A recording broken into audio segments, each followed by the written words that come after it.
Hello, everybody. You're listening to the Big Chill Podcast. This is episode 861. Will Arsenal blow it all?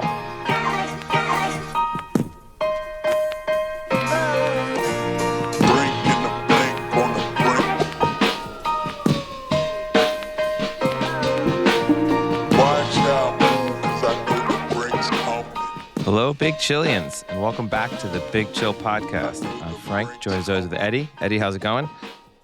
Yeah, things are going pretty well. Enjoying a bank holiday, public holiday here, Easter Monday.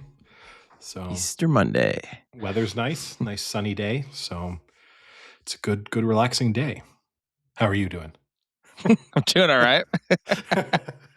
I'm doing all right. I sprained my shoulder playing hockey the other day, so that's been a rough one. Shoulder is one of those ones where, like, you don't realize how everything can hurt with everything you do when you hurt your shoulder. Luckily, I hurt my AC joint, but I didn't pull or sprain anything. I think I literally just bruised the whole area, so it was like super swollen, which kind of like made it feel like it was sprained. So for the first few days, it was like hurt to like put on a t-shirt or grab something from the top of the refrigerator. But we're I'm recovering nicely just in time for a hockey tournament I have this weekend in Columbus, Ohio. So got lucky. Nice. Yeah, shoulder's definitely bad. Back is obviously the worst of the worst. As soon as you have a little bit of a back tweak or injury, you realize that you literally can't do anything without engaging your back. But still, shoulder would be high up there. Yeah. Got some admin news to deal with, actually, relating to the podcast. We haven't been putting a lot of effort into stuff that gets published on YouTube, although actually every episode of ours gets published on YouTube, although with no video. It just gets published with our logo as a static image plus the audio. And it does we get episodes that get some views. I think it's usually when I'm being critical of Arsenal and kind of rage baiting Arsenal supporters on YouTube. And if Arsenal is thrown into the title, at least some people are sitting through the entire 90 minutes of discussion with no video. So to satisfy the fervent few who are consuming our content on YouTube, we will put our professional photos up. We're going to go full video. We're going full video on YouTube. Oh boy! Not for this episode. I could giving you a warning. From next episode onwards, it will be full video on YouTube, which will also lead to more shorter clips and stuff appearing on Instagram. But so it does mean for listeners, anytime we're showing each other something or we're mentioning a clip, that will be visible on YouTube if it's not anywhere else. So that's cool. The good news. Okay, yeah, that's fine. I've got like a week then to build a podcast studio. We're good. Yeah, just green screen the background. I can actually. I mean, the nice thing to plug Riverside. I can change your background for you. You can green screen me. I can green screen you. It sort of works pretty well because your background's all a fairly consistent wood color. Wood? Because the background makes it like I'm living in a wood cabin. Yeah. With no windows. Not too hard to replace. Yeah. The dungeon that the Big Chill Podcast won't let you out of. It should be fine. Nice. Well, I look forward to that. I look forward to everyone being able to see me at 7 a.m. as we rant about Arsenal dropping from a quad to a treble to now potentially only a double. Yeah. No, I guess we could start there quickly. Yeah, they slipped up, Arsenal, having lost the League Cup final 2 weeks ago, which we discussed last episode or 2 episodes ago. They further compounded their misery by losing to Southampton in the FA Cup at quarterfinals at the weekend, lost 2-1, which, I think the most impressive thing, we've got to give them credit, how they even managed to get all the way to the quarterfinals, given the tough run that they faced in the FA Cup. I mean, they faced Portsmouth away. That's a tough fixture first up. And then Wigan and then Mansfield away. That's all everyone knows. Mansfield away. Mansfield away. If you can do it on a cold Tuesday in Mansfield, then you've got it. That's the saying, right? Yeah, or even a Saturday morning. But either one's tough. And then Southampton away. Once again. So congratulations to Arsenal, this unstoppable force that we were speaking, that Yeah. some Arsenal supporters were speaking about a while ago, managed to get knocked out of the FA Cup without facing Premier League opposition. So Well, at least they realized, though, how tough those draws are because they pulled basically everyone out of international training early so they could get them on that pitch away at Southampton because they knew how difficult that would be. yeah, and then didn't even use some of those players. So withdrew them from international fixtures just so that they could then be rested the following Saturday against Perfect. Southampton whilst they watched their team get knocked out of the FA Cup. Which, Yeah. look, it's fine. It is what it is, but I'll say again, they will still almost certainly win the Premier League. Although performances like that, it does start to just sow a little seed of doubt. I think from a external factor of like the likelihood of them slipping up, I'll put it my confidence that they will just brush aside Sporting, which if you'd asked me a month ago, it'd been like, yeah, there's no chance they lose to Sporting. I now feel like there is a slight chance they lose to Sporting. And I'm not trying again, I don't really care. I'm a neutral, I'm fully objective. I just find some of their supporters to be slightly annoying. But I think they'll still win the Premier League. I give them no chance of winning the Champions League because I don't think they can win a semi-final and a final against top class opposition. But just yeah, they'll be lucky winners of this year's Premier League based on City just being subpar for a sustained period of time. Yeah. I mean, I guess let's just real quick, right? They're up 9, but City have a game in hand. So let's say And they first play off each other. yes, okay, I was saying, but first off, let's say City, besides the Arsenal match, go on a run and take care of business pretty much throughout and don't drop any points. So they've got to make up 6, or they've got to have Arsenal slip up 6. So I guess you have the first one is Bournemouth. Any chance there? No, I think It's they'll be away. fine. Oh no, it's not. Is It's it home. away? Sorry, No, it's at damn it. home. No, it's home. Damn it. It's at home. Yeah, Then it's not the easiest fixture, but no, I think they'll be okay there. City away. That's the big one. I mean, that obviously City It's have to win that to have Arsenal potentially lose this. and this is the tough thing, right? Is because if you're Arsenal, you go there for the draw. And you maybe even you go there with them, which suits Arsenal, just the sit back, absorb pressure, and then Yeah. in the typical Arsenal fashion, what they would be telling themselves is if it's 0-0 with 20 minutes to go, City are going to have to throw men forward.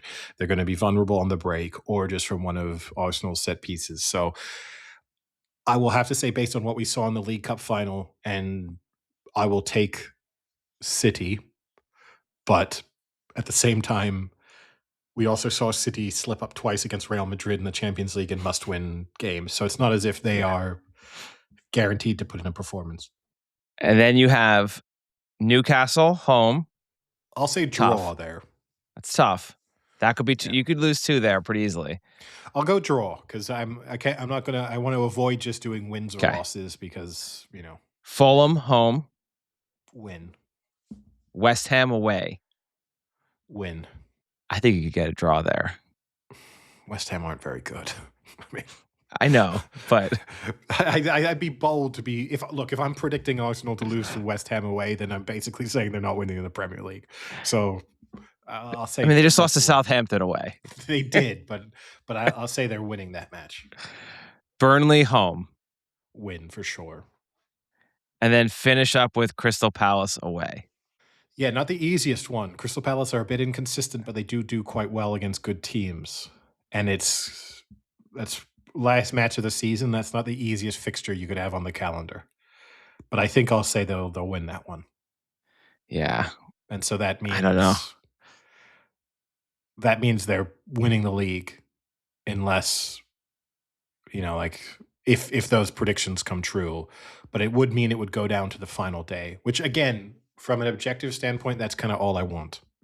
Yeah. I don't really care who wins the league. It will be funny if Arsenal blow it, but I most of all I just want a final day where, and it's not like, well, all City need to do is win by 37 goals and Arsenal lose by 20. Like a real no. If Arsenal draw, and City win, then they're winning the title. Like really have some pressure be there. I want a final day where we potentially get a text message that Sam shit his pants. Well, that happens every day. He just doesn't send the text. But the thing, and I'll say this: if you're an Arsenal supporter, I think you should also want them to pass the pressure test of winning on the final day, because Liverpool and City in recent seasons, as part of the sort of, in the case of City, the dynasty that they built, in the case of Liverpool, the sort of overinflated, sometimes called a dynasty that they built, they pass those final day, the litmus test of can you stand up to that pressure. And I think if Arsenal really kind of want to prove the doubters wrong, although ironically it would have to involve them sort of blowing the lead up until the final day, but if you then get over the final, you really pass that test on, match day 38 versus just sort of limping over the line and going into the final day with like, yes, we've won the league by 1 point, but we were never actually at risk of losing it in the final couple of matches. Yeah, I mean, I guess we'll see. What is it, the 19th? So in about 2 weeks, that'll pretty much seal it up. Yeah, I mean, certainly if Arsenal Or win, not. if Arsenal win, it's completely over. I suppose with a draw, it's still some chance that they blow it, but it's basically done. And if they lose, then it's fully game on. It's game on. Yeah. But we'll see. Now, speaking of Sam shitting himself, he's obviously still planning on attending the World Cup, which the planning for which seems to get What a great worse. segue. Seems to get worse and worse by the day, and being mired in further controversy, which is there had been people complaining that they'd bought like category 1 tickets, and then when they went to look at the stadium charts, they were actually, their tickets had been placed in what had been originally advertised as category 2. So that brutal. and people started speaking about this online. It got on Reddit. It was a big deal for a while, and the response, the way FIFA is handling this, isn't to properly address this or remove any confusion. They've just, from a number of stadiums, removed the seating chart so that now you don't actually know Perfect. Problem solved. So you can't tell where you're sitting until total you turn up on the day. transparency. Yeah. But amazing. Yeah. But that's one of those things. It's like, it's so scummy, and I don't even know who you really complain to. Like, I understand you can complain to FIFA, but FIFA won't actually do anything. And then once you're past that, like, there is literally no one to complain to on that. You have just been fucked. Yeah.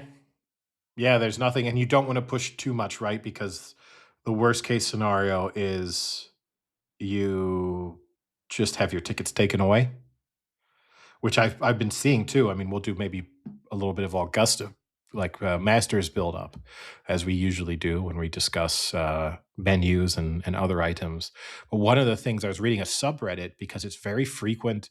There are heavy suspicions that Augusta oversells Masters tickets, especially in instances where the year before, if there's been any kind of weather issue in the practice days, they then give those people the right to purchase tickets the following year if they're, and so, but they don't reduce then. So like, let's say the Monday practice session was rained out the year before, they don't then sell fewer tickets to the general public for the following year, but they make it available to the previous year's attendees if they also want to come. And supposedly what then happens is they'll just randomly cancel your tickets in the week leading up to the Masters when they realize that they've sold, sort of like a plane, like when you But then guarantee you the next year. No, not even that. Not even that. Just a full-on cancellation. So there's been people complaining, and there's basically nothing you can do about it. Because the suggestion from Augusto when people complain is send in a formal letter explaining your situation, and supposedly no one ever hears back. But that's just, you're just sending that into the wind, and it's and the reason why this is a big issue for people is it happens relatively close to the tournament actually taking place, with people with non-refundable flights, non-refundable accommodation, and other non-refundable expenses. So it's like, great news, I spent $10,000 this year going to Augusta and I can't even get in. Well, you can still go. Like, that's like the Just stand shitty part. outside. Like, you can still go. Yeah, you get to Yeah. experience the atmosphere surrounding Augusta. A place like no other.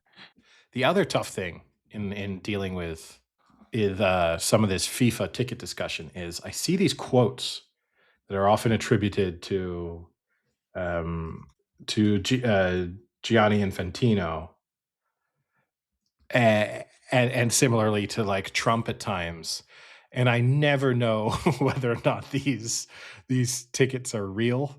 These quotes are real. Most of the time they're fake, but it takes so long to fact check. I feel sorry for journalists in the modern era just because there's like sifting through just made up quotes at this time would take so much longer than it would have done like 20 or 30 years ago. And this isn't speaking about AI and what's how that's making a mess. It's just assholes on the internet like making up quotes and then attributing them to false sources. And it does actually take you a little bit of time to make sure that you're doing it correctly. YouTube viewers in the future will get to appreciate. They'll just see the frequency with which Minnesota Wi-Fi lets Frank down often enough that he drops in and out of various Oh, conversations. But speaking about the World Cup, obviously, last episode we alluded to the fact that the final qualifiers were taking place. The big shock was the fact that Italy once again failed to qualify, meaning that yeah. this is the third consecutive World Cup that they have not qualified for. They have not made it past the group stages of a World Cup since 2006, which is the year they last won the World Cup. So, in a sort of trading your soul for sort of future losses kind of experience, they lucked their way to the 2006 World Cup and have had basically disastrous results ever since then. It means that you have a bizarre scenario, for example, where Donnarumma has won more European championships than he has played in World Cup matches, which is a kind It's of, crazy. yeah. But I Hey, but thought they I'd won also, the Euros. they did win, they have won the Euros since then as well. I thought I'd take a look back at the world in 2014, see how much you remember from the last time Italy qualified for a FIFA Men's World Cup. 12 years ago. So, February 2014, do you remember what the Super Bowl was that year? One of the biggest blowouts in recent Super Bowl history. Is it the Patriots? It was not. It was the Seahawks against the Broncos, the 43-8. Oh, Yeah, that's right. That's right. the one that started with the safety and never got any better. That's right. Can you remember who won the NBA Finals that year? Oh, let's go Cavs. No, that was during the era of the Big Three with the Miami Heat. Oh, the But Heat. Damn it. The Spurs won that year. Oh, Yeah, Kawhi Leonard was named Finals MVP. There was a new iPhone released that year. Which iPhone came out the last time Italy? What was the new iPhone? 2014. Okay. Yeah, I'm going to go iPhone 4. I'll give you a clue. It was a pretty big shift in terms of the way iPhones looked. 5. 6. Ah. So that was the big screen shift in Yeah, terms of, yeah. I remember they and went also like, Apple Pay was released. really? That long ago? Yeah. I just like, I feel like most people just started using Apple Pay the last few years. What was the most played song of the year 2014? Wow. 2014. A lot of people made, I'll give you a clue. A lot of people made, that was in the era where people would make internet videos that were with like the Oh, is it theme. The theme was the is it song. the Korean is that no, that was before. That was like 2012. Oh, you're thinking of Gangnam Style? Yeah, that was Yeah, like yeah. 2012. Yeah. Yeah, it was like 2012. Say it again. What's your clue? So there was a period in time where people would make, it was like early people making their own internet videos. And there was a period where there were a couple years where a couple of different songs people would Is it like make. Call Me Maybe? You mean like that? Like when they used to do the Call Me Maybe thing and everyone would do Kind it? of. Yes. Of Is it people Call Me like, Maybe? it is not Call Me Maybe. That was also that was Yeah, that more was like 20, that was like 2011, 11, yeah. 2010. It was in a movie. That will be my other clue for you.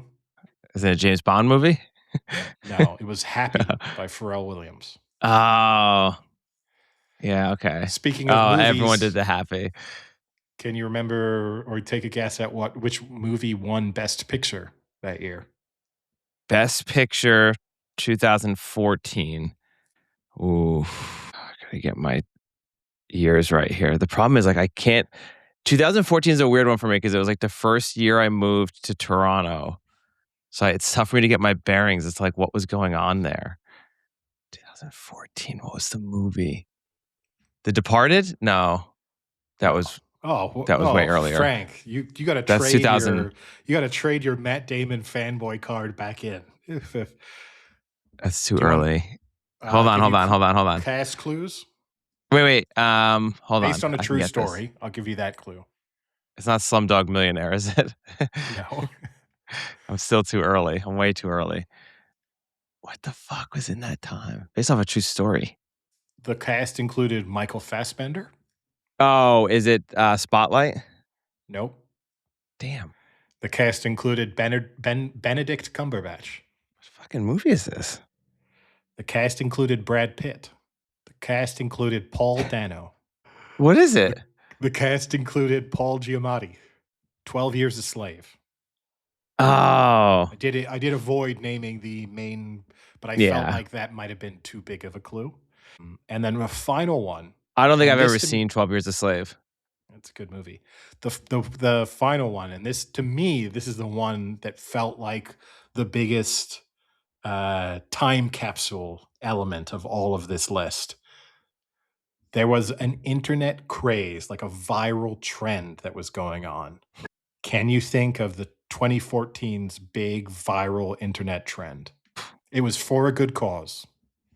Oh, was it the water bucket challenge? The ice bucket challenge. Yeah. Yeah. And good news, 12 years have passed and we cured People are still ALS. doing it. And people are still doing that. I mean, yeah, it's for a good cause, but I mean, it is kind of crazy. Like, to me, that's one of those weird moments in time. It's like when the Facebook, who is that African warlord? Whose princess was in trouble and wanted some money? No, Coney. Remember there was that it was like the early Facebook years where there was the like, was that Coney 2012 or whenever that was? It was like people raising awareness about Coney and how he was using child soldiers, and everyone was I have posting. no recollection of this. People were really upset about it, and just the way we were going to stop Coney from using child soldiers was just to like change your Facebook profile picture or join a group. And this African warlord was going to be like guilt tripped into not using child soldiers anymore. Turns out that didn't work either. Turns out Coney didn't exist.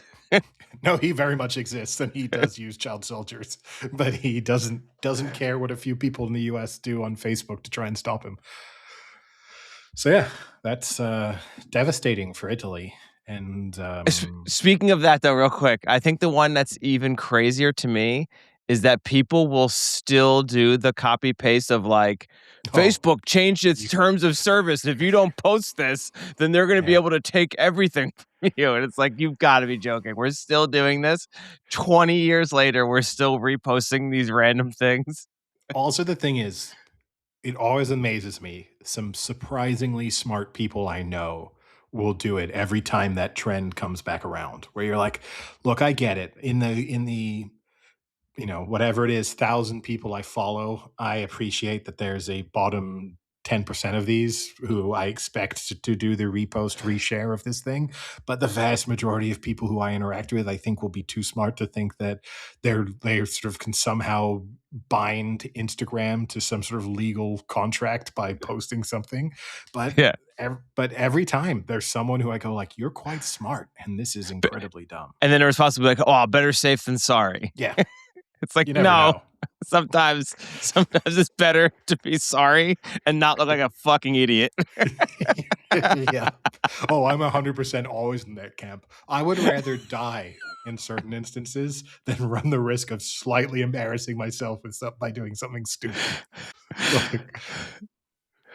When Facebook comes back to collect on all of us and we didn't repost, oh, shit, luck on me. I'd rather take that. Yeah, that's okay. I'll still feel okay. Rounding up the football talk, I guess. Interesting article interview with Kevin De Bruyne, who was speaking about moving to Napoli and what life is like there. He said in part he moved to Naples because he wanted to improve. He thought it was the best opportunity for him and his family. He wanted to keep playing at the highest level, and Napoli gave him that chance.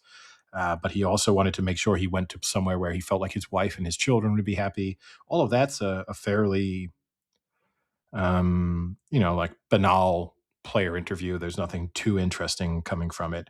But when asked if he still loves football as much as he did when he started playing, he said, "No, I don't think so. But I suppose that's normal after 30 years." So he's talking about his entire, sort of including his childhood. "Sometimes you lose a little interest, just like any job, I guess." I hate when athletes do this. Like, I understand what he's trying to say, but don't compare playing professional football and earning hundreds of thousands of euros a week to some guy in a cubicle who's like slightly losing motivation because he hasn't had a promotion in 5 years. Like, let's not draw parallels between those two existences.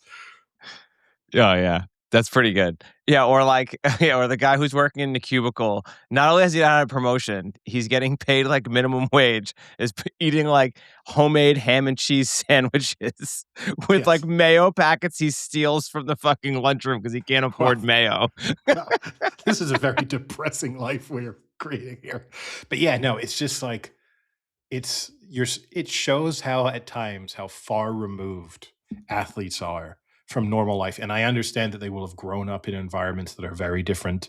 It's not as if they necessarily grew up wealthy, and they may have had faced a lot of hardship during their childhood. But you can forget that pretty fast when you've then been earning millions of euros for, if you're Kevin De Bruyne, for well over a decade. Life has been pretty easy. I mean easy in terms of how much money you make and career uncertainty, and just like what life will look like from a financial perspective and how much control you have over your life as a result of that. It's just funny to me. But same, you may have seen the backlash to that golf YouTube video that LeBron James took part in, where he said that the two cities he hates going to play in are Memphis and Milwaukee, because in part due to the hotels they have to 'Cause stay they at. suck. I can kind of see this. He's probably not wrong. If someone told me, like, you make fun of me for conferences. If someone said, "Hey, there's an amazing conference in Milwaukee," I'll be like, "I'm all right." You live in Minnesota. You live in Minneapolis. Minneapolis is a nice city. Yeah, but isn't I mean, I like Minneapolis, but isn't Milwaukee pretty similar to Minneapolis? Like, Yeah, probably. like, and Memphis. Look. At least you got the I don't. barbecue in Memphis. Yeah, I mean, I would happily go to Memphis. It wouldn't be. It's not my top 5 destinations in the U.S., but I like I've been to I've never Memphis. not a rave review. It's okay. Great barbecue. Great barbecue. But I You could also do just. like a weekend, I think. But this is, to me, what's crazy is you're an NBA player. They're mostly doing nothing. They're flying in, playing a game, staying in a hotel, flying out early in the next morning.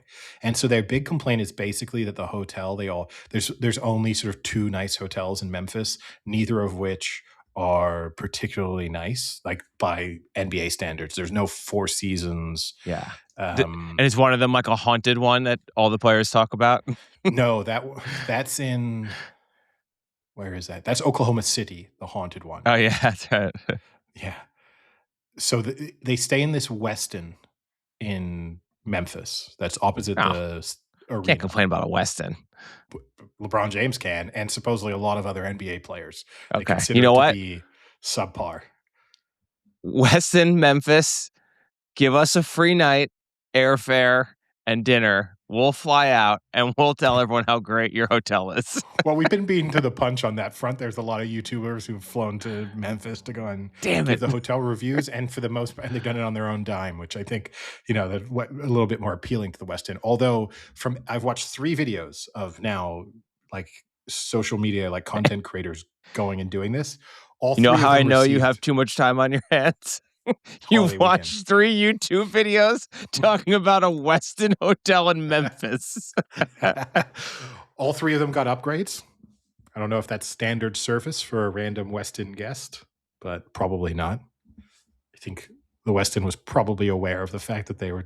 I mean, that guy But gets the NBA are fired probably staying at the upgraded rooms for anyway, so sure. they're Yeah, yeah. actually getting the actual experience.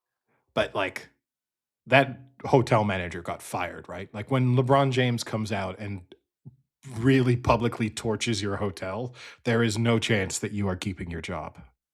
Like, and I know that most of that won't be his fault. Like, it's the facility. There's not a lot he can do. He's not authorizing 100 million refurbishment projects. But Yeah.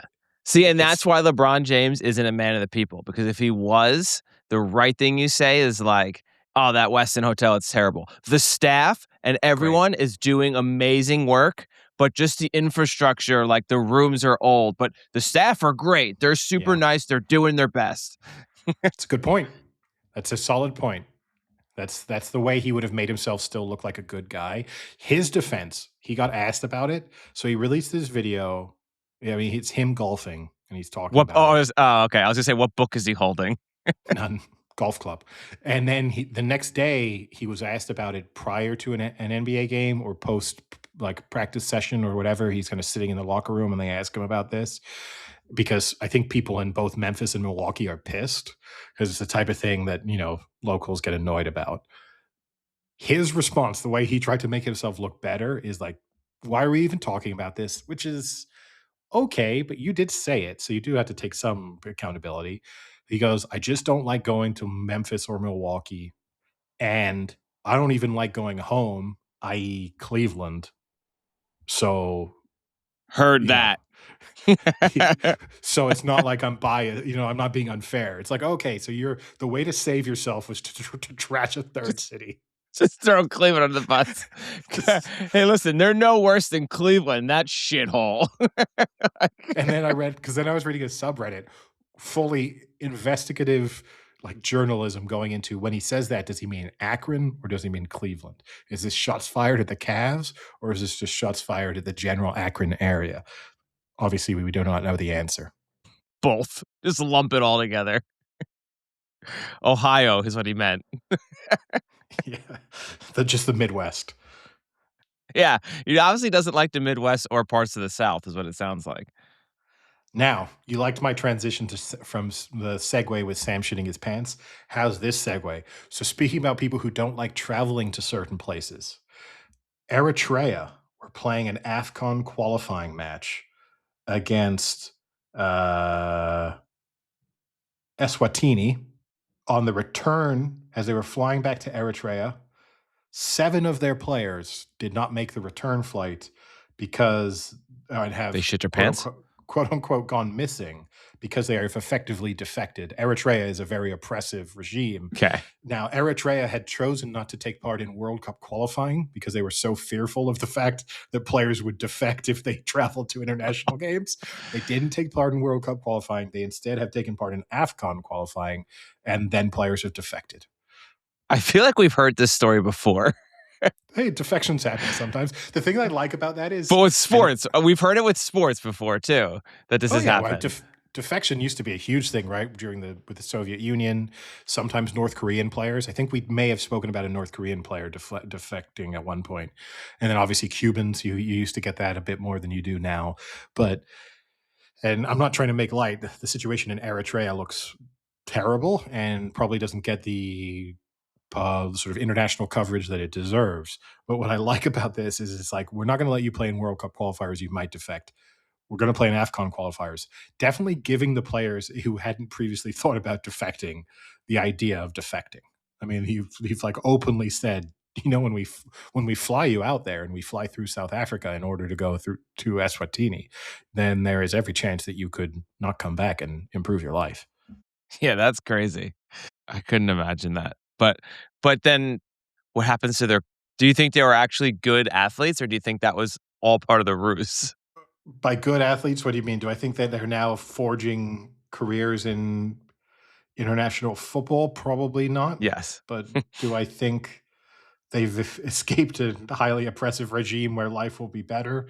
That I do believe. But yeah, do I think if you're playing for the Eritrea national team and only playing in the Eritrea domestic league, do I think there's going to be you're going to be hot property now that you've defected? Probably not. But again, I've never seen Eritrea play, so I have no idea what standard of football that really is. But I very much doubt you can really pursue a professional football career anywhere else.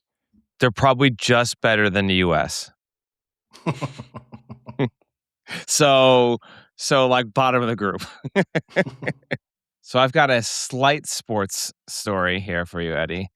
I mean, obviously, baseball season is back, and Yeah. we've done this a few times where we've talked about um, stadium food, Oh, and is this the 999 challenge? Is this what we're about to it is discuss? not the 999 challenge. But I don't know if you saw the Mets like monetize the 999 challenge. Did you Yeah. see this? And it was like And it's getting mini hot backlash. dogs, and Yeah. oh yeah, because it's like miniature hot dogs and like miniature beers. It's ridiculous.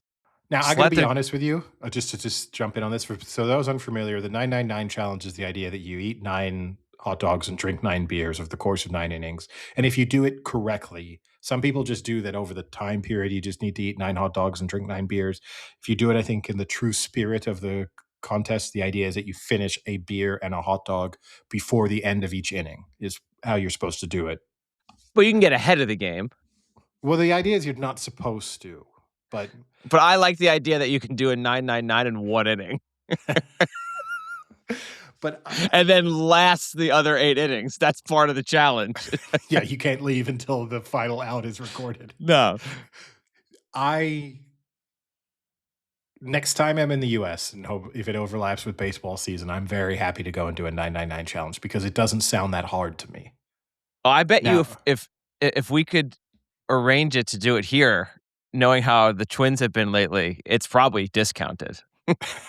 I don't care about the cost. I'm just happy to take on the You challenge. might after a while. I mean, if a beer is $10 and a hot dog's 5, Yeah, you're no. looking at almost $150 worth of beer and food that you're just gonna fucking explode on the toilet that night. I mean, that's an investment.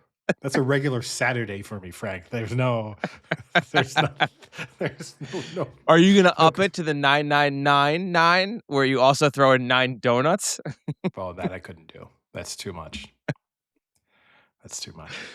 But this is right on cue though, because I found, or Instagram found for me, the 2026 craziest hot dogs.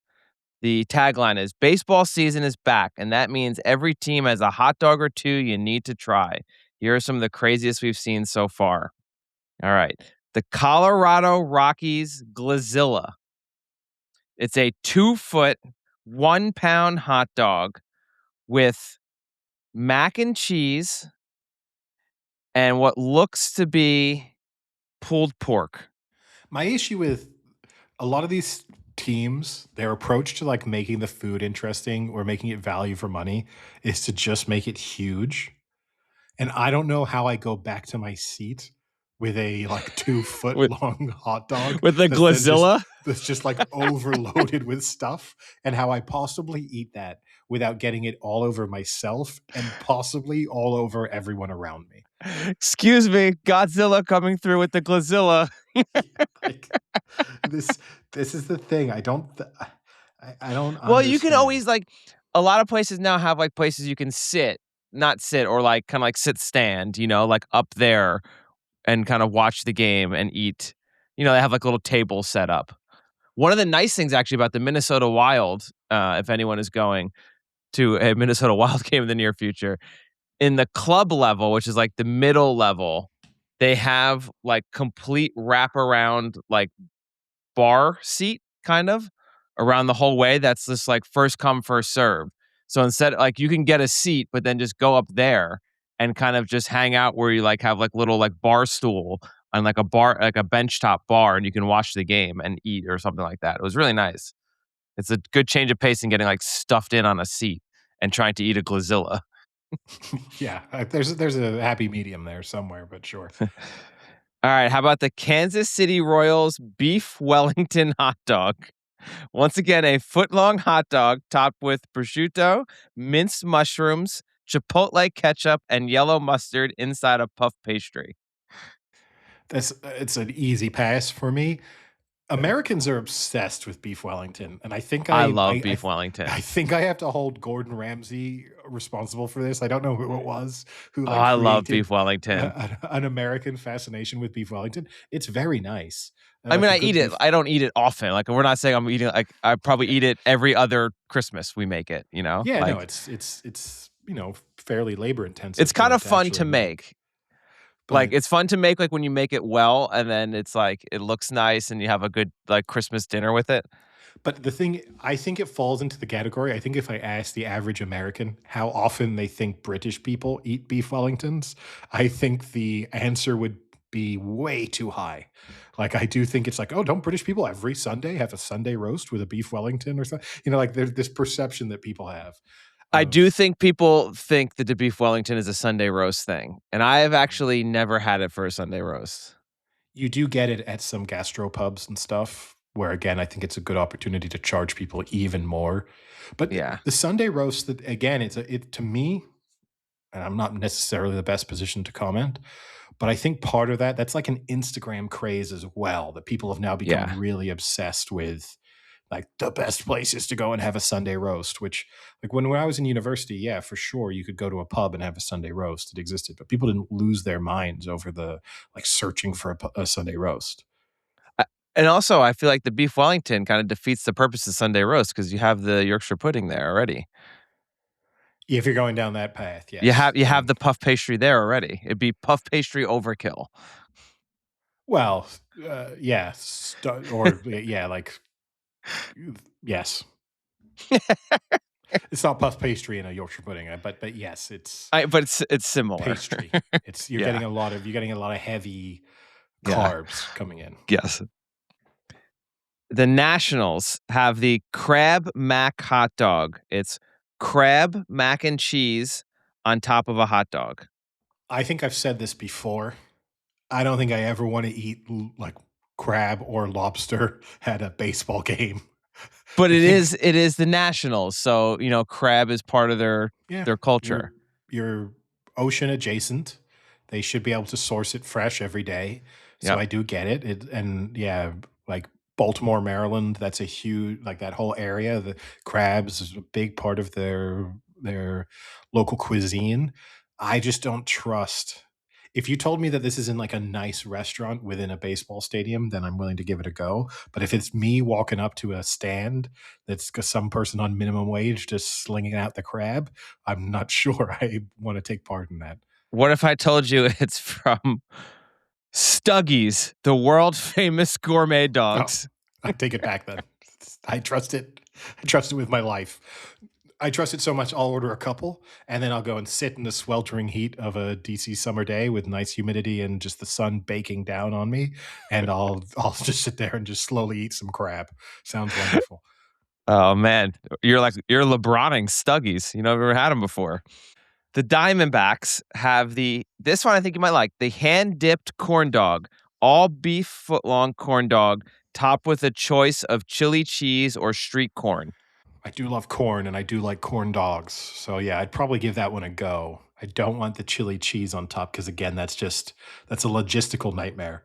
Now, Logistical or are you talking about at the time no, of conception both. or But I'm not after? honestly with my stadium purchase, I'm not worried about the post at all. I'm worried about the getting it in my mouth and being consumed without spilling it all over me. That's my biggest concern. Now the Yeah. Diamondbacks, I did see in an unrelated news, I did see the Diamondbacks who released.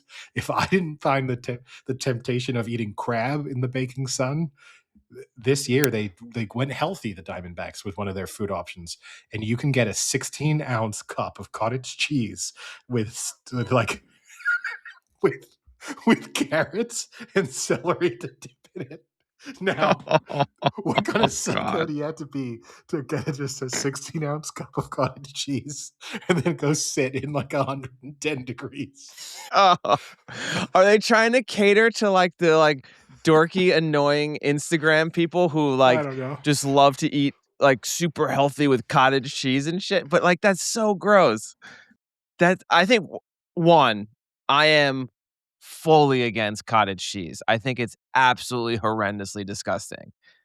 Maybe I'm not in the majority there. I think it's kind of like a 50-50 split though. I think there are a lot of people who absolutely despise cottage cheese. But two, I'm not going to a baseball game and being like, I want to eat a super healthy food. Three, in the middle of the fucking desert when it's 115 degrees and I'm baking. But for listeners who aren't Americans, so 16 ounces, that's 450 grams of cottage cheese. Yeah, it's like It's a, it's like it's a, a half it, it's like a half serving of the big container you'd buy at the store. yeah, it's a pint glass filled with cottage cheese. That's No, it's but they do it to like at like nice like around the corner bars where like they frost your pint glass for you. It's in a frosted mug to keep it cold. see, it's in a plastic cup, and it just at the top, it's stuffed. It's got sticking out of it carrots, celery, some kind of like pretzel stick. It's got a couple almonds thrown on top, and Oh, then perfect. the rim of the glass is like salted with some kind of, whether that's Oh, celery salt or something around the lip. get the fuck out. Now I'll tell you this, Frank. I'll fly you to Arizona and we do a 999 challenge where we have to have 9 of these cottage cheese things. I'll pay for that. Oh, that is horrendous. That is so gross. Okay, how about this one? This is the Chicago Cubs. The Bow Wow dog. It's a Vienna beef hot dog tucked inside a soft bao bun with tangy Heinz mustard slaw, crispy tempura sports peppers, Fresno peppers, and a sriracha aioli. I do like bao buns. I do too. The risk with a bao bun though is it just is like stodgy and like heavy and sticky. Like a bad bao bun, would I give it a go? Probably. Like I'd be willing to try it, and if someone told me it was good, then I would be interested in it. But I would buy it with very low expectations. I think this one you'd purchase, but again, I think you'd wimp out in the eating of it. The LA Dodgers, the Slugger. 16-inch, we're getting past the foot long, hot dog made with a jalapeno cheddar sausage, white cheese sauce, corn relish, cilantro crema, tortilla strips, and comes with french fries. I don't want the fries if I'm eating that. But yeah, I'd give it a go. It's messy sounding though, but I don't want the How about fries. if you find your way into Boston, Eddie? You know what they say? The surf and turf dog is the way to go in Boston. A Kobe beef hot dog topped with Luke's lobster meat, crispy bacon, chives, and butter on a toasted brioche bun. The picture looks good. There is no way in hell that this is what it actually looks like when I go to a Boston Red Sox Huh. game. This is like the McDonald's thing. You order it, and on the screen it looks amazing, and then you just get this thing that's been wrapped up by a 16-year-old and looks like someone sat on it before giving it to you. Yeah, I Yes. think. Yeah. I get suspicious whenever the claims are like Kobe beef or Wagyu beef and stuff. I'm Yeah. like, is it really, or is And this all just like, and also, do you really want a Kobe beef hot dog? If I'm having Kobe beef, I want it to be where I can actually taste that it's like a nice cut of yes, steak, not that it still just tastes like a hot dog. Oh, this tastes like a hot dog, but it's high end. Like, yeah, what's the difference? I agree with you. Like the moment I've ordered a Last, hot dog, I've stopped thinking about what's inside the casing. Like yeah, I've just accepted it's every part of the animal that no one else wanted to eat. last one, and I say this one only because of what it's served in that you might enjoy it. The Pirates Heavy Hitter. A full foot long hot dog with cornbread coating, yellow mustard, and pico de gallo, which I don't understand that mustard and salsa combo, but No, we sounds don't. gross. But Eddie, it is served in a special baseball bat boat. I Now do. I you am are a one for fan. a gimmick. I am a fan of the novelty souvenir item that you get your food in. That increases my chances of buying it significantly. But yeah, the mustard plus salsa combination is a little bit strange to me. Yeah, you could get yourself a baseball bat boat, whatever that is. Speaking of food, I have another, I think what is it? 1 or 2 episodes ago, we discussed some of like the is it acceptable to do something in a social situation? I came across another one this weekend that I also want to share your opinion on. So we went to breakfast at a pretty popular spot. It was actually the spot that we tried to go the one time that the wait was too long. We went on Sunday, so it was Easter, and we went early, so it was actually not very crowded. So it was the first time in my life I've actually sat in the dining room area. Normally I sit at like the bar top area. Um, but we got a seat, and next to us was a couple that throughout the entire breakfast, besides when they were eating, they were playing cards. What's the ruling on that? Is that just weird? Like, or is it like borderline unacceptable? Do they have kids with them? No, it's just two adults, like 30s, let's say low 30s, Well, 31, 32. 9 it's a.m., weird. just playing cards.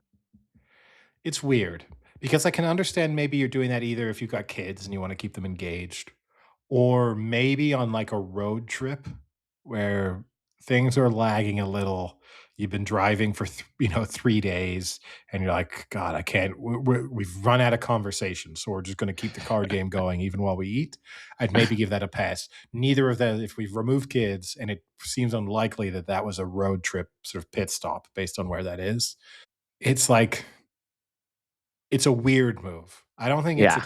it's not like a faux pas because it's ultimately you're not really annoying anyone, right? Like, Now let me throw this out at you. What if it was when we had gone to breakfast and we saw these people had finished their oh. breakfast, were sipping a coffee and just playing cards at a table? So if there are people waiting How and quickly does that's someone say something? if there are people waiting and you are preventing someone from getting a table because you're finishing your game of Go Fish while you're having your like fourth coffee refill, then I think that's an issue. But if there's Yeah. no one waiting, have at it. Okay. Who, then who But cares? weird, right? It's still Still weird. weird. Still Okay. weird. Because I'm also going to presume you probably live somewhere pretty close to there if that's where you're Yeah. going. So if you're really that desperate to have the game of cards, just like wrap it up and go home and play cards. Yeah. The entire breakfast. It was strange. It's the first time I've seen that. Yeah. Yeah. Breakfast is a weird time to do it. Like if you're sitting in just a bar, I could get it too. But yeah, Yeah, if you're just breakfast at a bar place. having drinks. Like I always put myself in that situation of like, who suggests that? Like if you and I went to breakfast and I was like, Frank, I brought cards with me. Like that's he'd be like, okay, like why don't we play some cards while we eat? Like that's a weird. I have to really pitch you on that idea, and I think most people are saying no, even when you've put it to them. What if they were like baseball cards and we were opening up a pack? Oh, then I'm fine. That would have been normal. I mean, normal. That would have been if that's what they'd done. If like they'd gone for a Sunday morning where they first went to the card shop, bought a bunch of cards, and they were like opening them while they eat. Again, all if they're just adults, little bit more judgmental than if there's a kid involved, but I could still get that more. The only thing I would question there is like if you're unboxing like a high quality card and then you spill maple syrup all over it, that's going to be a downer. But other than that, it's okay. Last bit of sports related news, I guess. I had one more item lined up, which is Kirk Cousins is signing a 5-year, $172 million deal with the Raiders, which is effectively a 1-year deal. It's a 1-year, fully guaranteed $20 million deal, which the Raiders then have Insane. an option for 2 years at 80 million, but they can realistically, assuming, they're obviously going to almost certainly draft Mendoza with the first overall pick. Cousins will start the year. They'll give Mendoza a little bit of time. Plus, he could just learn from Cousins, and then Cousins is gone next season. Or renegotiating a much more team friendly deal to be a backup next year. But it did mean that Kirk Cousins is pushing himself into the top 5 earners of all Crazy. time in the NFL. It's insane. He's now the second highest earner in the history of the right NFL. behind right behind Brady, right? This deal, the 20 million, he's overtaking Brady. Yeah, it's insane. I mean, I don't think it's the worst move for the Raiders. For a franchise that fucks up so badly and seemingly has, like, no control over their players in ways, I don't dislike this idea of bringing in someone who I mean, we've all seen the Netflix quarterback series. He's as vanilla as they get and is extremely respectable, will not go off the rails in Vegas, has a great work ethic. I mean, you cannot doubt his work ethic, his dedication to the sport. He loves the sport. I think having someone like him, who is basically like an older version of Mendoza, to teach Mendoza how to be an NFL quarterback is a great idea. Do I love how much they paid to make that happen? No, but at the end of the day, I think you can pay for worse shit, and I actually don't dislike that deal. But it is just amazing that Kirk Cousins just continues to rack up these amazing contracts with, like, no real level of success and just like, of for deserving such a contract. But I honestly don't mind it for the Raiders. No, no, it seems the amount of money, given that they're going to just void the contract in the future, seems like actually a pretty fair deal. And I agree with you. He's a good person to learn from. The only reason I feel a little sorry for Mendoza, assuming that it is Mendoza that they draft, I know he got some criticism for his pro day recently, but still overall, almost certainly going to them with the first pick. Which is so weird. Real quick on that. It's so weird because I saw one Instagram like post video that was like Mendoza absolutely destroyed pro day. He went 44 for 47. No, he went 46 for 50 and like 3 out of the 4 misses were drops. Like he looked like he was rifling the ball, blah blah blah. And then 30 minutes later, I saw another Instagram post that was like, Mendoza was absolutely exposed at pro day. Yeah. Looked like a mid, like 5th round quarterback. It's like, man, you can spin anything. 100%. And the same clips. I agree with you. You watch the clips, it's just a receiver running routes. So it's like underthrew him. He had to slow down for the catch. It's like, I don't, it's hard to judge like what he's supposed to be really doing on some of these routes anyway. And what is it he's trying to show off? Like the arm strength overall looked pretty good. Accuracy looked pretty good. Like it didn't, I don't know. But the only reason I feel a little sorry for Mendoza is people have been making the Cousins comparisons the whole time, the like dorky quarterback.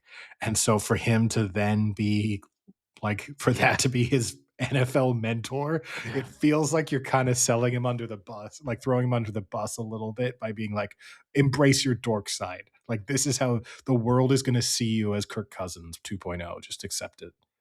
I hope though that they full lean in on it and do like father and son photo shoots and stuff. Like they could make this really funny. And that's how he could maybe break out of it a little is to like really embrace the joke and go all in. Like start calling him dad. Like, hey, how was your first day at like OTAs? Oh man, having my dad here is really great. He's been teaching me a lot. It would be like really funny to have him call him dad. Because who Cousins is like sponsored by Kohl's or something, isn't he? Isn't that like because he gets all his clothing from there? Isn't he on Kohl's commercials? Cousins, something Coles? along the wasn't Maybe. that I one of don't those know. I things that forget what came out of I don't know if I've ever that seen him on quarterback TV. show that his wife dresses him and he basically just wears Kohl's outfits and I think he was in Kohl's commercials for a while. Yeah, that is true. Like Yeah.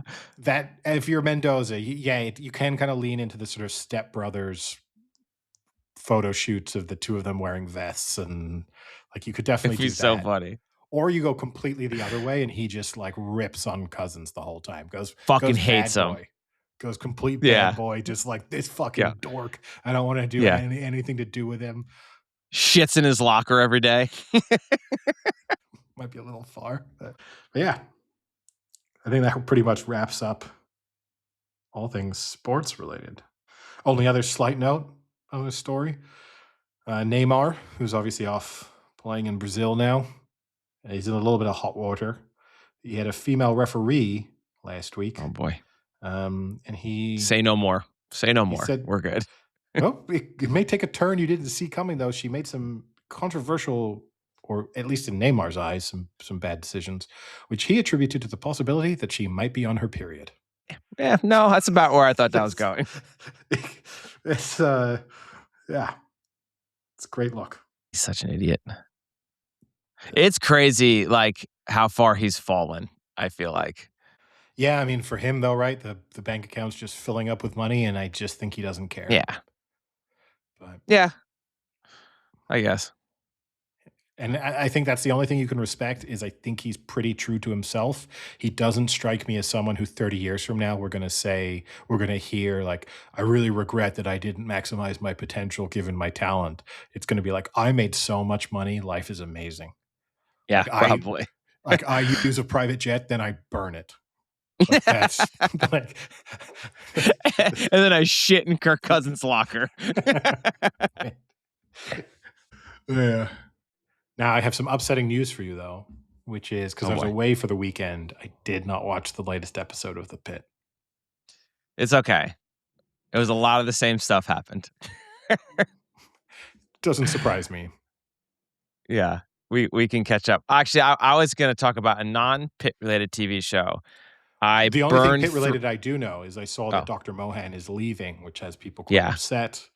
But A then little bit of a also people, spoiler that they had to announce that too, which was weird because like her arc is like what's gonna happen with her because she's kind of having like a really rough day and is yeah. questioning whether she wants to do this. But it seems like I mean, I guess you could say that maybe she works in an ED, but just somewhere else, and they could just say that off screen like they did with the other doctor that was in season one that's no longer there, where they kind of just talked about her off screen in like episode one or two.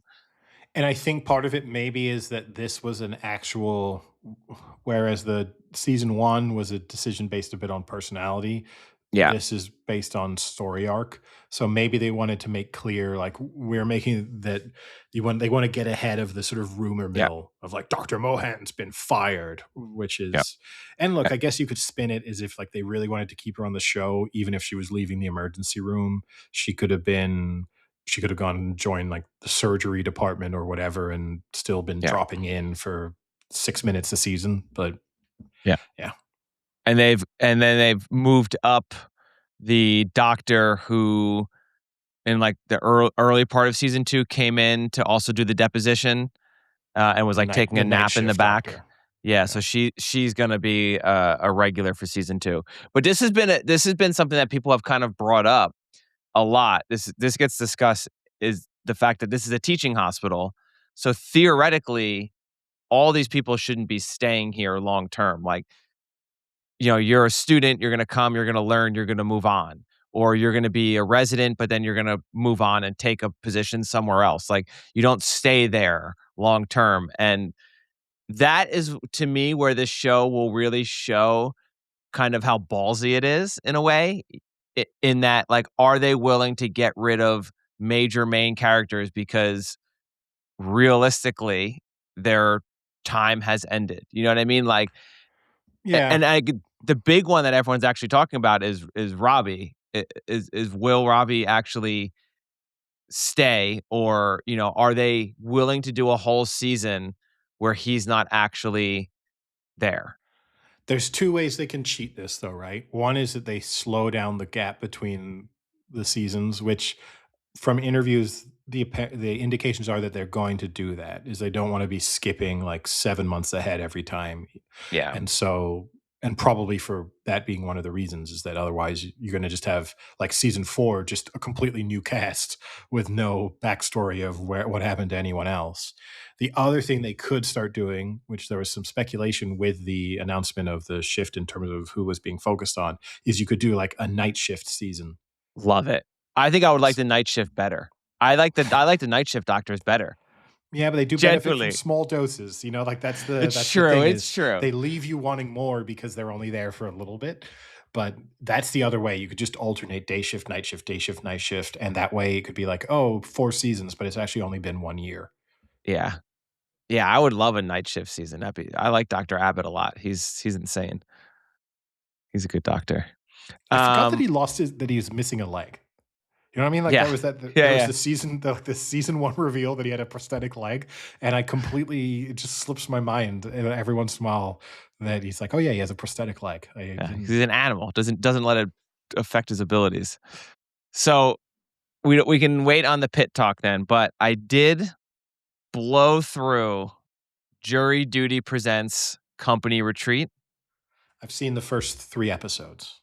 I This is what I hate about television is you have a great idea, you put out a good series, and then you just have to money grab to do, like, a spin like, the same thing, but, like, a spin-off version of it. It is this show to me, it's as if someone was like, "Hey, let's redo The Office in a less funny, dumber, and somehow more, like, drastic personality character profile, and then also take a real person who doesn't know it's a show and put them into the television show." Like, I don't like it gets slightly better as the time goes on, but a lot of it, like a lot of the jokes they try and push aren't even jokes towards the person who like is like the real person in a fake scenario. It's just like scripted like clips of The Office of like one character talking to another character, making a joke and looking at the camera. Except it's not really a funny joke. You know, like so much of it is just like bad jokes that doesn't involve the person. So like it's so weird. It was not very good. Like I watched it because it's like one of those shows you can put on in the background, and I watched it like when I was cooking and stuff like that. It had a few good jokes. Like every once in a while, one of the characters would drop a funny joke, but overall, like I thought it wasn't very funny from like the fake part. I don't think those parts are very funny, and I don't think the way they interacted with the character, the real person, was as nearly as funny as it was in Jury Duty. So I'll agree with you. It's a sort of less. Um, it's a sort of watered down version of the season one. My issues with it, I agree. They do the like off camera bits and jokes, and I understand also that in a sense, in order to make it believable, that I guess if you were taking part, they need other people making jokes that maybe the main character is overhearing, or that he's seeing that the camera people are filming and kind of, for lack of a better word, a plot line that he's not involved in. Because otherwise, you'd be like, Yeah. they don't really pay attention to anyone but me. This is a little strange. Like, why am I in everything that happens? I fundamentally do not believe that I could be in that and not fairly early on think something's up. And I know that they can do some sort of, they'll make you write down, like they'll have found a way during the interview process for this job to sort of see if you maybe knew what jury duty was. Like, there's these subtle ways that reality TV shows do to draw out information so that you can feel as confident as possible that you're going into something blind. But by episode 3 or 4, in my mind, there was part of it, like when he gets thrust with the additional responsibility early on, I was like, oh, maybe they've made it seem like he just joined, but maybe they had him work like 3 weeks, 4 weeks before then doing this company retreat. And so it doesn't seem that insane that would be just trusting him with this additional level of responsibility. The fact Yeah. that it's like day 3 of this job, that already to me would be like, why is this person and look, I think we can have some limited spoilers here, but like why is my boss asking me to film his proposal? Like, I barely know this guy. He's worked at this company for years. Why wouldn't he be asking these other people he's known for ages? Also, why do I need to film it? There's a film crew here who's doing professional recordings of this. Like, why do you even need me? Why wouldn't you just say to the film crew, like, hey guys, can you make sure you're getting this? Like, I really want to, and then send me this video separately. That kind of stuff, I would instantly. And I think in both the original Jury Duty and this, the person knows fairly early on. And that's why I think they're such like good guys, is because and you're like, I'm suspicious here. I'm going to be on my very best behavior and be fun and likable because I can't be an asshole. Yeah. I don't know if the first one the guy Foley knew, but I think this one I mean, he says it in, like, I think one of the very early episodes. He's like, "Man," he's like, you can't even script this. Like, this is, like, right out of a TV show, but it's, like, so unbelievable it can't be a TV show." Like, he says it pretty early on, a and, like, the jury duty one to me just it has a better level of plausibility in that, like, this situation could unfold, whereas I agree with you, this one just seems a little extraordinary. Like, "Hey, we're gonna hire you temporarily. We're gonna bring you out to a company retreat, and in one day, like, you're actually now the head of HR." Yeah. Like, it just seems very unbelievable. And again, the shame to me is like all that would have required for me to believe it, either as a viewer or as a participant, is if they'd just been like, we're going to have to really commit to this bit. We're going to be a fake company for like 4 weeks. So this guy's going to come in and temp for a month. Then we're going to have the company retreat. And then at that point, he has more established relationships. It's more believable that someone would really like him and ask him to do something. It's more believable that they would trust him with additional responsibility. Because also, the other thing to me, a little bit, is what I don't get about the scenario is so the head of HR leaves, and then the two people running it are a combination of a temp and the person who's just responsible for the venue, who, Yeah. like, I also get would be like playing a part in some of the organization, but no retreat have I that I've ever been to has there been like, oh yeah, this person just runs it. Like, Yeah. oh, the person leading it's gone. Don't worry, we'll do it. Like, I'll just hang around all the time and take part. Now, I am gonna spoil something for you. It's not a huge spoiler, but at the end, when it is revealed that it's fake, they then tell him he has, I don't know if won the right word. He will earn a s a sum of money for his participation, Okay, and he, like, breaks down and cries. How much do you think that is that they offer him? so you're setting them up for me that it's not a huge sum of money. I mean, because this What is do you one of my think you deserve to be the being star of a like jury duty. The first season was a big like hit. so you're on Admittedly, season 2 of, like, a big hit TV show, $100,000. and well, he got $150,000. Yeah, that I mean, After taxes, he's made $75,000. but for 2 weeks, Yeah, not but even. for a show that will probably get millions and millions and millions of viewers because of season 1. Yeah, the viewership will be high, but there's no shelf life, right? Like no one's still talking about Jury Duty season one, like until Jury Duty season two comes around. It's not like a star maker. It's not as if we've already seen that the guy from Jury Duty season one. Yes, you get to go and do a few interviews, Yeah. but once the 2 weeks But of even interest more is done, reason that's even more reason that you should get a bigger sum of money, I feel like, because, like, you basically were the lead of a show, but you're not an actor, so you're never gonna benefit off of it after that. well, the question would be, how much do you think the actors are getting paid? Because I don't think it's. I think it might be less than that. Less than that, but then maybe you have a chance that you can, like, get your career going. I guess. I mean, look, if you're working a temp job and then all of a sudden it's like, guys, I went and did this gig, and it's not even 2 weeks, is it? I guess it's a week. I did this thing and they paid me Yeah. $150,000 for a week's work. He's not making 150,000 a year. So he's just got his let's say he's a very heavily in demand temp. He's making 150,000 a year. So he's got a year's salary in 1 week. You'd be delighted. That's like life-changing sums of money. And then I on feel like top it of it, should you be think more. to I feel like it should yourself, at least be 250. the only thing I'd want to know is like, is this 150 for what we've done up until now? But now if I do press and media and attend stuff, like, are you paying me a bit more? Or is this lump sum, hey, whenever we now need you to like show up to the premiere or do that shit, like, yes, we'll pay for your flight and put you in a hotel. But like, am I also getting compensated when I'm doing like the 7 a.m. local Memphis TV like wants Yeah. to do an interview to promote the show on Who like gets that's that what I would. money? Me or Yeah, Amazon? yeah. Yeah. That's what I also wanna know. And are you putting me up in the Westin in Memphis or somewhere better? Yes, are you building me a new hotel, or am I slumming it with LeBron?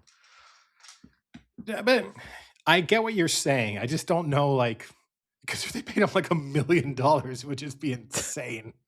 I mean, people go on game shows and win $1,000,000, and that's 1 episode. Yeah, no, you're not wrong. But then lots of people go on game shows and win nothing, and that's one episode. But but the interesting thing I would always like to know about this is because again, I think I would instantly be suspicious. It's like the dumb concept of the undercover boss. If I was ever in a job and it was like, "Oh, we're filming a documentary," and this guy is like, "Well, that guy's clearly wearing a wig and fake glasses." Like, I don't know, like, I don't know what our CEO looks like, but I'm gonna guess that's the CEO. Like, because that's always the thing that blows my mind about the fact that they have to go undercover in the first place. Like, do you think the warehouse employee at, some shipping company knows what the CEO looks like? Like, he's going Yeah. to show up and be like, that's Frank Duca. I know that's Frank Duca. I look at the picture of every day when I come in, I look at the picture of the CEO. I've memorized it just in case this moment ever came up. But like, that bit I don't get. I would instantly like, that's a wig. So, but I always wonder. There's got to be at least one or two people in this world who've convinced themselves that they were part of some sort of better, like like undercover boss or jury duty or something, and then it's like, no, dude, you're just working a shit job, and we're actually just making a really terrible like workplace documentary or safety video right now. Like this I is think that's like a great punct. Like, you hire a full film crew and, like, set up this extravagant plot to have your friend think he's in, like, jury duty, and at the end of the day, it's just like, "No, we are just fucking with you." like make it seem like it's the Truman Show, but actually, like, no, your life's just actually terrible. Like this is, you thought there's going to be some surprise ending where you're the star. I'm afraid not. Like, yeah, if see, this is what See, now, billionaires should be doing. but I've been setting this up good because I've been saying now for the last 7 years we've gone to Royal Ascot that I'd love to have a film crew come and film us. So I've set it in place. So now when I get you and have you play in this fake TV show, you're gonna think it's potentially real because 'cause I've been seeding this for Wait, no, years. no, no. Okay, I'll pop this bubble before it's even fully developed. If you told me that you would just happen to pay for some insane reason, if you're like, oh, Eddie, 2027 was a really good year for me.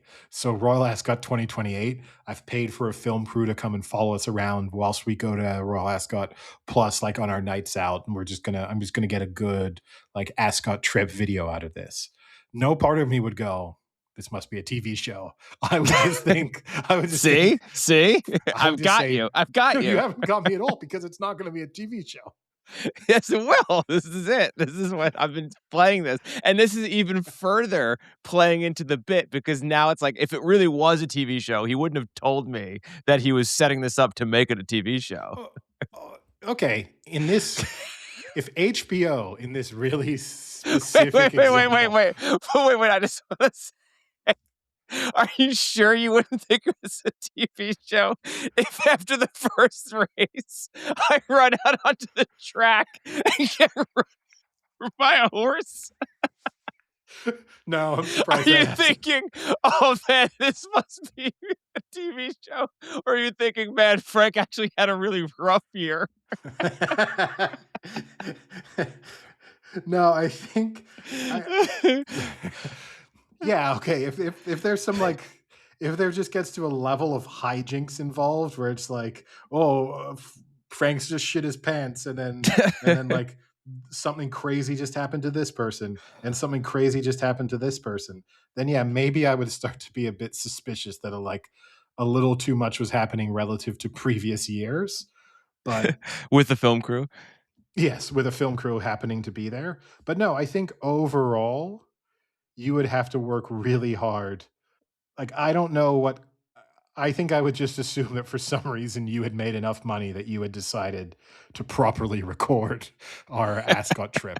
Which would be I would be delighted. I'd be like, "Oh, I can't believe this. This is gonna be," especially if I start if we had that level of camera involved, and it was like, "My god, they're gonna edit this thing professionally." I would be I'd be super excited about it. I'd be like, the only thing that would worry me then is I'd be like, "God, I gotta go buy a new suit. I gotta get, like I gotta look as good." I wish Frank had told me this 3 weeks ago. I would have gone on a diet before this thing got I fully wish Frank had done this 13 years ago when we looked decent. Yeah, exactly. And when we were more fun on nights out. Yeah. Not when it's just like, "Guys, it's 9. Maybe it's time to head back to the hotel." But yeah, no, I think and that to me is the only way this show could work better is if there was a little bit of an inside job element that could make you believe that the person in on it didn't like, to me, it's insane that there's only one person. Like, I almost think it's better if in this scenario, it'd been like 3 of these employees do not know. And if they're then able to kinda take advantage of the fact that, like, oh, there's a couple people doing stuff, I just think I would very quickly be like, "Everyone else is very weird. I've never met any of these people before. They're all weird. No one's normal. Like, not a single Yeah, person here that is normal." I mean, that was one of the major issues with me is it's like I said before, they took the Office characters, but then made them even stranger and weirder. Like, not everyone who works a job has, like, some insanely weird personality trait or quirk. Like, every one of them was, like, over the top weird. The IT person is like, that is not a real person. The minute that IT person came and, like, started speaking, I'd be like, "Dude, this is a joke."